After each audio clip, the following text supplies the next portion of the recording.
This is Selhurst Park, Crystal Palace Stadium. In about 10 minutes, they'll be facing Liverpool.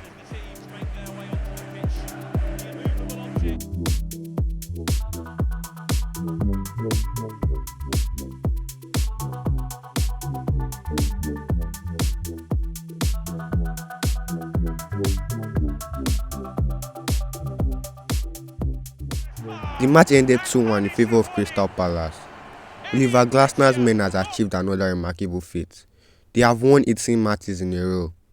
The man who led Crystal Palace to win the FA Cup trophy is at it again. Wait, but 3.5 hours ago, in a place 3 hours 54 minutes away, Old Trafford, Manchester United were destroyed by Brentford.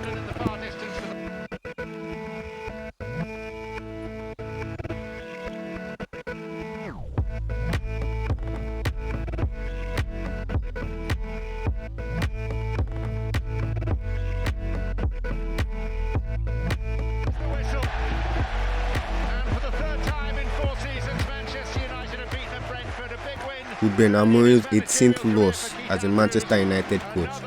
But if I can remember, he uses the same system as Oliver Glasner. Make it make sense. What's going on? Is it the system, the players, or is it Amorim? This is the story of Rúben Amorim. In the later years of his playing career, Rúben Amorim was far from the star of the show.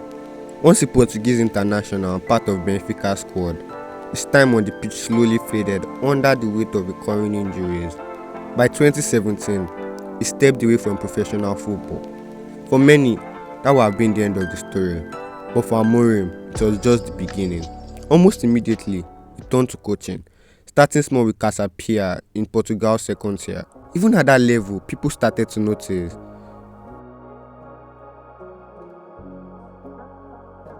Then came Braga. They beat him, and then within weeks, the first team. And this was where Amorim announced himself to the world. In early 2020, he led Braga to the Portuguese League Cup, beating Porto and Sporting along the way. Suddenly, everyone was asking, who is this young coach writing the rules? Sporting CP, one of Portugal's giants, paid a record €10 million to bring him in. Many thought it was madness, 10 million for a rookie coach, but Amorim proved himself. He took over a broken Sporting side and in less than a year turned them into champions. In 2021, Sporting lifted their first league title in 19 years, going unbeaten in 32 games. The young coach has become a sensation. From there, his reputation only grew. More trophies followed, 4 league cups in total, and victories over European heavyweights. And soon, the biggest clubs in Europe began circling. About managers, keep an eye on Rúben Amorim, because Rúben Amorim is appreciated by many clubs. In England, especially in England, not only in England, but in Premier League, many clubs are keeping close eye to the work of Rúben Amorim, who is doing excellent at Sporting in Portugal, not just this year, but since long time. And why not? He was the modern coach every top club wanted. Young, intelligent, disciplined, but bold enough to trust truth and reinvent teams. And over in Manchester, things were falling apart. Erik ten Hag's reign at Manchester United had come under intense pressure. A trophy. What makes you confident that it's players that are the problem and not your coaching? So what do you mean? Tell me then. Explain me. Maybe you can explain me which mistakes we make regular. Well, constantly turning the ball over in your own half, playing the ball out from the back, getting mugged, chances coming on the back of it, counter-attacks when you're outnumbered, giving up endless chances in your own stadium against the team's biggest rivals. With the greatest respect, teams have been seeing that for no longer. It all reached breaking point, and then the decision was made. Manchester United officially sacked Erik ten Hag. The hunt for a new manager began, and suddenly, the world's eyes turned to one name: Rúben Amorim. Manchester United had a new man in charge, Rúben Amorim, a coach from Portugal with modern ideas and a reputation for turning chaos into structure. The club was fragile, the fans were restless, and yet there was a flicker of hope. The very first game brought that hope to life. Against Ipswich, United struck almost instantly. Just 81 seconds in, Marcus Rashford found the net. A sharp run, a clinical finish. Crowd erupted. For the first time in weeks, smiles returned to the Stretford end. What followed was momentum. A draw here, another win there, small steps, but enough to suggest the tide was shifting. Manchester United vs Everton. A fixture that has often haunted United in recent years. This time though, it was different. Amorim's team tore through Everton, 4 goals without reply, dominating from start to finish. It was ruthless, it was confident.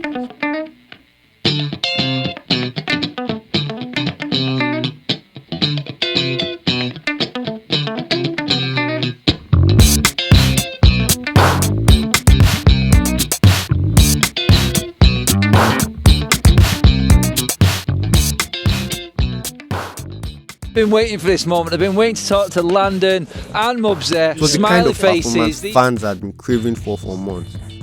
But just when the noise grew loudest, Amorim chose a different tone. Different things, but I have to say it again. The storm will come. I don't know if you use that expression, but we are going to have difficult moments. The first sign came in January. United stumbled in the league, dropping points in games they should have controlled. Opponents who once looked vulnerable suddenly found joy against Amorim's pressing system. The energy that lifted Old Trafford weeks earlier began to fade. Inside the squad, things were just as unsettled. Marcus Rashford, once the face of United, found himself on the margins. First he was benched, then he was left out completely. And before long, Rashford was sent out on loan. But it wasn't just Rashford. Other senior figures found themselves out in the cold too. And yet, one competition still offered hope, the Europa League. Against all odds, Amorim guided United to the final in Dublin. 90 minutes stood between disaster and redemption. The opponent, Tottenham Hotspur. For United, it was heartbreak. For Amorim, it was confirmation. Again, the storm will come. The storm had consumed everything, and yet it never wavered. On the final day of the season, after a 2-0 win against Aston Villa, Amorim faced the fans once more. I want to apologize for this season. I know you are really disappointed with me and really disappointed with the team. But now we have to make a choice. Or we stay stuck in the past because this season is in the past, is over. We fight each other, or we stick together. 6 months ago, in my first 3 games in charge, with 2 victories and 1 draw, I said to you, the storm is coming. Today, after this disaster season, I want to tell you the good days are coming. 6 months earlier, I had told them the storm was coming. Now we had left them with a different message. The good days are coming.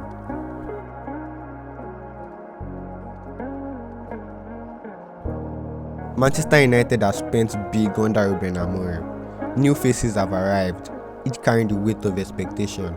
Some have impressed at their former clubs, but at Old Trafford, the transition has been anything but smooth. The system is demanding, the results inconsistent, and many of those signings are still struggling to prove their worth. At the same time, players Amorim did not believe in were shown the door. Some of them have thrived elsewhere, rekindling their careers and raising difficult questions about the decision made at United.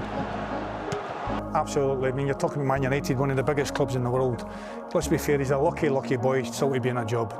I think he's got a bit of credit on what he did last year, coming to Man United when they were struggling a wee bit. So he came last year, he didn't really want to come last season. So I think they've given him a wee bit of credit in the bank there. But look, for a team like Man United to be, you see the stats there, the stats are for there to always see.